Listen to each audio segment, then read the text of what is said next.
तो पीएम मोदी ने गुरुवार को बीजेपी मुख्यालय में कर्मचारियों को संबोधित किया। केंद्र में सरकार बनाने के बाद पार्टी के केंद्रीय कार्यालय के कर्मचारियों के साथ ये पीएम मोदी की पहली मुलाकात रही। गुरुवार को बीजेपी मुख्यालय पर कर्मचारियों के साथ स्नेह मिलन संवाद किया गया। कार्यक्रम के मंच पर भी जेपी नड्डा ने पीएम मोदी का स्वागत और अभिनंदन किया। इस दौरान मंच पर पार्टी के राष्ट्रीय संगठन महासचिव बीएल संतोष और राष्ट्रीय महासचिव और मुख्यालय प्रभारी अरुण सिंह भी मौजूद रहे। इस दौरान पीएम मोदी ने लोकसभा चुनाव के दौरान सब कुछ छोड़कर लगातार 3 महीने तक बिना किसी छुट्टी काम करने वाले सभी लोगों को धन्यवाद दिया। उन्होंने कहा कि पार्टी संगठन से बढ़कर कुछ भी नहीं है। पार्टी के लिए कार्य करने वाले कार्यकर्ता इसके केंद्र में हैं। इस दौरान उन्होंने अपने पुराने दिनों को भी याद किया और खास तौर से उन पुराने कर्मचारियों के साथ बातचीत की जो उनके साथ केंद्रीय कार्यालय में रहने के दौरान काम कर चुके हैं। अपने दूसरे कार्यकाल के दौरान प्रधानमंत्री नरेंद्र मोदी ने पार्टी कार्यालय के कर्मचारियों के साथ संवाद किया था। उस समय उन्होंने केंद्रीय कार्यालय के कर्मचारियों को अपने आधिकारिक आवास 7 लोक कल्याण मार्ग पर आमंत्रित किया था। यूपी के गोंडा में हुआ ट्रेन हादसा साजिश तो नहीं है, ये सवाल उठने लग गए हैं। मामले की जांच में एटीएस की टीम की एंट्री हो गई है, तो वो ये मालूम लगाने की कोशिश कर रही है कि इस हादसे के पीछे का सच क्या है। यूपी के गोंडा में चंडीगढ़ डिब्रूगढ़ एक्सप्रेस ट्रेन हादसा थी या साजिश, कौन है इस हादसे का जिम्मेदार? भले ही अभी इसका पता नहीं चल पाया है, लेकिन बहुत जल्द इसका खुलासा होने वाला है। ट्रेन की पटरी पर उतरने की घटना की जांच शुरू हो गई है और रिपोर्ट जल्द से जल्द दुनिया के सामने होगी। यात्रियों और ट्रेन ड्राइवर के हवाले से रिपोर्ट में दावा किया गया है कि हादसे के वक्त हल्का विस्फोट भी हुआ था। यूपी एटीएस मामले की जांच में जुटी है। अभी तक जो साक्ष्य जुटाए गए हैं उसमें पटरी के पास मिट्टी पड़ी है, जबकि मौके पर कुछ सामान भी मिला है।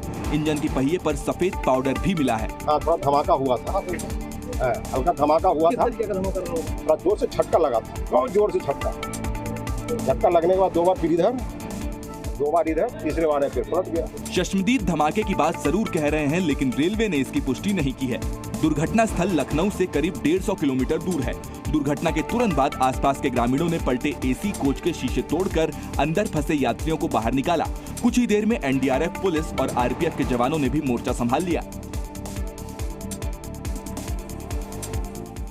और नीट पेपर लीक केस पे सीबीआई ने गुरुवार को बड़ी कार्रवाई करते हुए इस बीच एमबीबीएस कर रहे 4 स्टूडेंट्स को गिरफ्तार कर लिया और अब पेपर चोरी करने वाले पंकज के साथ इन सभी से पूछताछ की जाएगी। नीट पेपर लीक केस में सीबीआई का शिकंजा कुछ और लोगों तक पहुंचा है। गुरुवार को पटना से 4 और लोगों की गिरफ्तारी हुई है। जिन 4 लोगों को सीबीआई ने गिरफ्तार किया वो सभी पटना एम्स में एमबीबीएस की पढ़ाई कर रहे हैं। 3 छात्र 2021 बैच 3rd ईयर के स्टूडेंट्स हैं, जिनके नाम है चंदन कुमार, राहुल कुमार और करण जैन, जबकि एक छात्र 2nd ईयर का है जिसका नाम कुमार शानू बताया जा रहा है। पटना कोर्ट ने नीट पेपर लीक मामले में आज गिरफ्तार 4 मेडिकल छात्रों की सीबीआई को 4 दिन की कस्टडी दी है। सीबीआई का अगला कदम होगा कि पेपर लीक चोरी करने वाले पंकज उर्फ आदित्य के साथ इन सभी से पूछताछ की जाए। सीबीआई की कोशिश है कि पेपर सॉल्व करने के बदले कितने पैसे दिए गए। सॉल्वर गैंग में इन 4 मेडिकल स्टूडेंट्स के अलावा और कितने लोग हैं, ये सब पता लगाया जा सके। पेपर चोरी करने वाला पंकज उर्फ आदित्य 30 जुलाई और उसका साथी राजू 25 जुलाई तक सीबीआई की कस्टडी में है।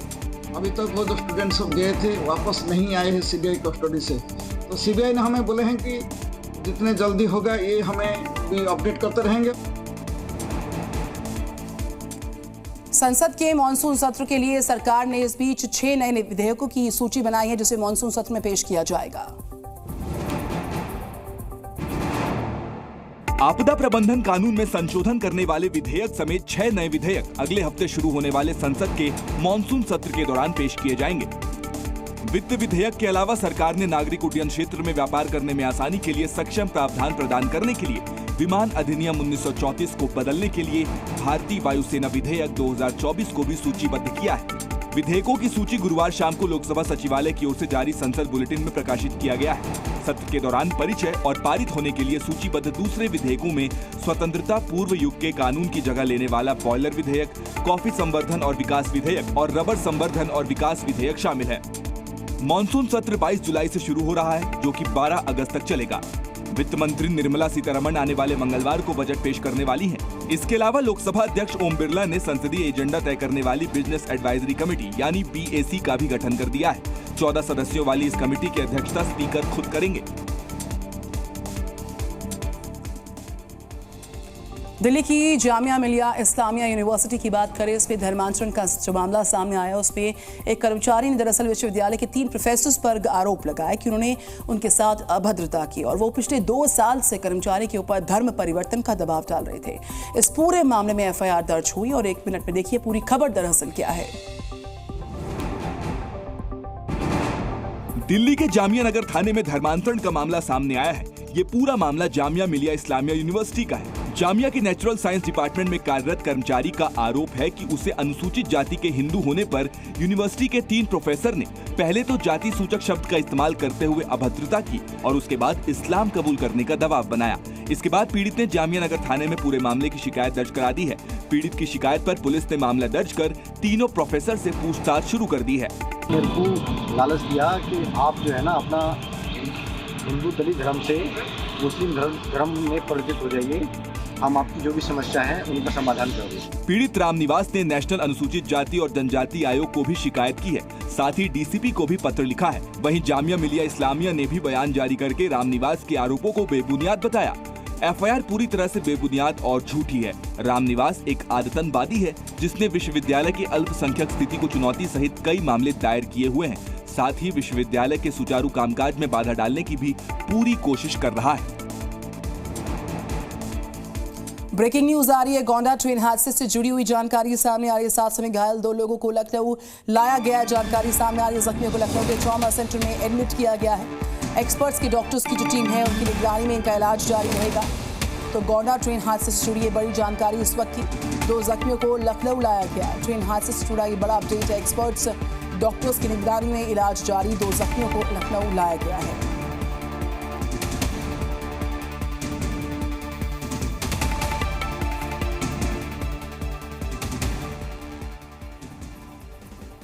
तो थाने में सुंदरकांड पाठ को लेकर मध्य प्रदेश के पूर्व मुख्यमंत्री और कांग्रेस नेता दिग्विजय सिंह की आपत्ति के बाद बीजेपी ने पलटवार किया। पूर्व मंत्री जयभान सिंह पवैया ने कहा कि मंदिर है तो पाठ होगा, नमाज थोड़ी होगी। भोपाल के एक पुलिस थाने में सुंदरकांड के पाठ पर विवाद हो गया। आरोप है कि थाने में एक व्यक्ति के जन्मदिन के मौके पर सुंदरकांड के पाठ का आयोजन किया गया था। इस पर मध्य प्रदेश के पूर्व मुख्यमंत्री दिग्विजय सिंह ने बीजेपी सरकार पर सवाल उठाया है।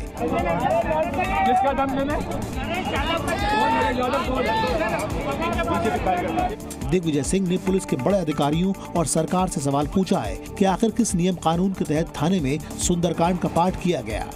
ये पूरी सरकार पूरे तरीके से संविधान, सर्विस कंडक्ट रूल और नियम कानून के खिलाफ है। कांग्रेस नेता दिग्विजय सिंह की आपत्ति पर भड़के पूर्व मंत्री जयभान सिंह पवैया ने पलटवार किया है। जयभान सिंह पवैया ने कहा, मंदिर है तो पाठ ही होगा, नमाज तो नहीं होगी। दरअसल दिग्विजय सिंह भोपाल के एक थाने में नर्सिंग स्कैम का विरोध करने पहुंचे थे। दिग्विजय सिंह ने नियमों का हवाला देते हुए पूछा कि आखिर किस नियम के तहत थाने में सुंदरकांड का पाठ कराया जा रहा है।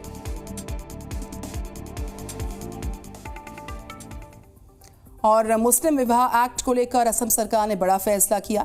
राज्य सरकार ने मुस्लिम विवाह और तलाक कानून को निरस्त कर दिया। रिपोर्ट देखिए।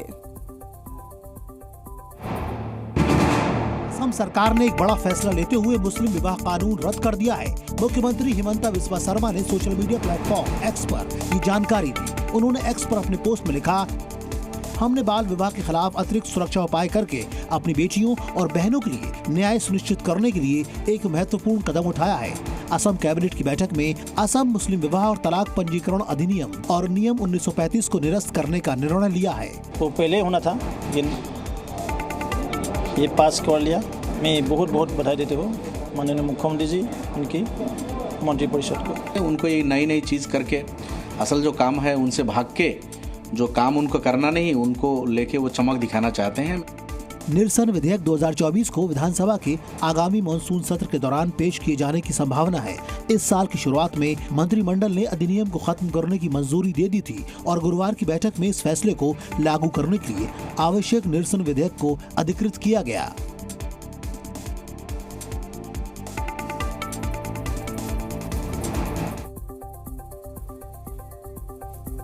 तो पश्चिम बंगाल के मालदा जिले में भारी बिजली कटौती का विरोध कर रहे ग्रामीणों ने पुलिस से उनकी झड़प की जानकारी। इसमें पुलिसकर्मी और प्रदर्शनकारी दोनों जख्मी हो गए हैं। पूरी खबर देखिए। पश्चिम बंगाल के मालदा जिले में भीषण गर्मी के बीच लगातार 10 दिन से बिजली कटौती जारी है। बिजली कटौती के विरोध में गुरुवार को कई जगह गांव वालों ने प्रदर्शन किया। मालदा मानिकचक स्टेट हाईवे भी जाम कर दिया गया। सूचना मिलते ही पुलिस नाकेबंदी हटवाने पहुंची, लेकिन गांव वालों की पुलिस से झड़प हो गई। पुलिस की गाड़ी में तोड़फोड़ की गई। बताया जा रहा है कि हमले में कई पुलिसकर्मी भी घायल हुए हैं। वहीं पुलिस के लाठीचार्ज में भी कई गाँव वाले जख्मी हो गए हैं। आरोप है कि उग्र भीड़ को काबू करने के लिए पुलिस को फायरिंग भी करनी पड़ी। पुलिस की कार्रवाई के विरोध में CPIM ने आज मानिकचक में 12 घंटे के बाद बंद खुलवाया है। CPIM का आरोप है कि मानिकचक में 2 महीने से बिजली गुल है। रथ यात्रा और मुहर्रम के दिन भी पूरा इलाका अंधेरे में डूबा रहा। बिजली कटौती के विरोध में लोगों ने इनायतपुर, मोहना, शोभा नगर और मानिकचक समेत करीब 10 जगह पर सड़क जाम कर दी। CPIM ने फायरिंग की निंदा की है। साथ ही बिजली कटौती की वजह से जनता में गुस्सा बढ़ रहा है, इसकी भी सूचना दी गई थी, लेकिन पुलिस ने कुछ नहीं किया। पाकिस्तान की खुफिया एजेंसी ISI की नई साजिश का पर्दाफाश हुआ। भारतीय खुफिया एजेंसी ने खुलासा किया कि पाकिस्तान की ISI जम्मू कश्मीर में 90 के दशक वाले आतंकी प्लान पर काम कर रही है। जिन रास्तों से 1990 के वक्त आतंकवादी बॉर्डर पार करके भारत में घुसा करते थे, वो दोबारा उन्हीं रास्तों से हिंदुस्तान आकर 90 के दशक वाले हालात पैदा करना चाहते हैं। सूत्रों के मुताबिक पाकिस्तान की इस नापाक साजिश का खुलासा होते ही हजारों भारतीय सैनिक पहाड़ी इलाकों में तैनात कर दिए गए। 1990 के दौर में जिस तरह से पाकिस्तान ने अफगानिस्तान बॉर्डर और अलग अलग कैंपों से निकलकर अपने खूंखार आतंकी भारत भेजे थे, ये आतंकी कश्मीरी आतंकियों के मुकाबले ज्यादा ट्रेंड है। इन्हें लड़ाई का ज्यादा अनुभव है और पाकिस्तानी सेना इन्हें ट्रेनिंग दे रही है। घुसपैठ करने वाले आतंकी फिदायीन हैं, इसलिए सेना पर बड़े हमले कर सकते हैं। पाकिस्तान का मकसद ऐसे आतंकियों को भेजकर बड़े पैमाने पर हिंसा और दहशत फैलाने का है। कश्मीर में युवाओं का अब आतंकी गतिविधियों से रुझान खत्म हो रहा है, इसलिए इन आतंकियों के जरिए ISI आतंक को जिंदा रखने की कोशिश में है। कश्मीर को छोड़कर जम्मू में बढ़ती आतंकी गतिविधियां चिंता की बात है, लेकिन सेना अब बड़े पैमाने पर ऑपरेशन चला रही है। बताया जा रहा है कि इस पूरे इलाके में करीब 25 से 30 आतंकी एक्टिव हैं। Zee News।